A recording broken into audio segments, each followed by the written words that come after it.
Old Black Hat will visit us all sooner or later in our lives. That is an unavoidable fact. He is neither a would-be friend or an enemy. He just is. Our lives are little more than a game that we are compelled to play. While engaged in the game of life, we are the central character in our own story. This is the story of Claude Vincent. I take pleasure in dedicating this story to everyone who understands that our lives while here in this dimension are but a game that must be played. A game may be, but one that must be played with honesty, responsibility, compassion, morality, empathy, dignity, bravery, and love. Please enjoy this story. Al. Black Hat Roy. Claude Vincent woke early that morning. He prepared for himself and then consumed a hearty dish of hot porridge laced with a large spoonful of Lion's golden syrup. Although the time of year was almost April and small green leaves were beginning to appear on the tree outside his window, the clear morning brought with it a late but sharp frost. He shaved and then dressed. Before opening his front door, he put on his winter overcoat, gloves, and red woolen neck scarf. He left the house and briskly walked across the park. He made his way to Muswell Hill, from where he caught the bus to Highgate Village. Although the bus journey was little more than a 15-minute trip, it as always gave Claude time to think, sometimes too much time.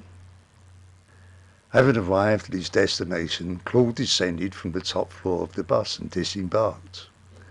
By then the morning sun had begun to lift the temperature somewhat, and the brisk walk to the chess club warmed him enough that along the way he discarded and pocketed his scarf and gloves. As he pushed open the door of the chess club, that old bell that had once resided above the entrance of a posh milliner's shop up west sounded its discreet but audible signal. Although the club was far from being a fancy tea room, fresh cakes, bovril, or hot tea or coffee were all served throughout the day and early evening.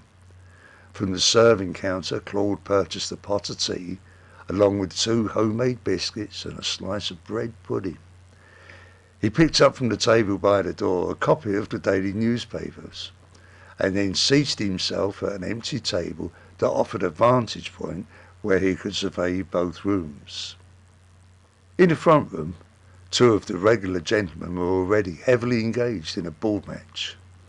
To the rear of the club, almost lost within a thick cloud of pipe tobacco smoke, several members were discussing politics.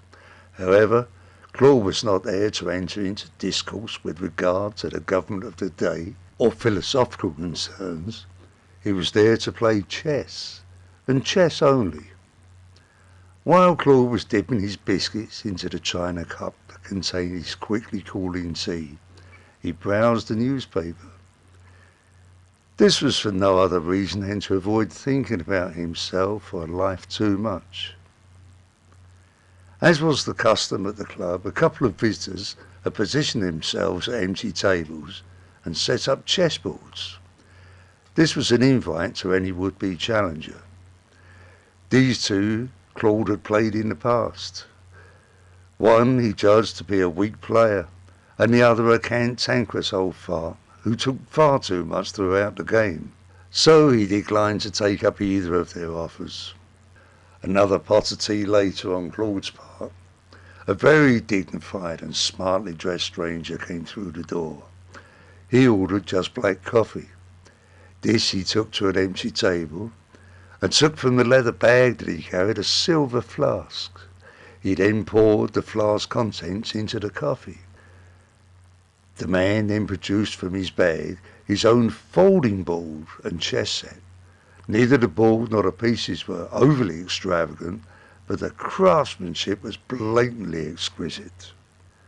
The man removed his overcoat, but not his black Homburg hat or leather fingerless gloves.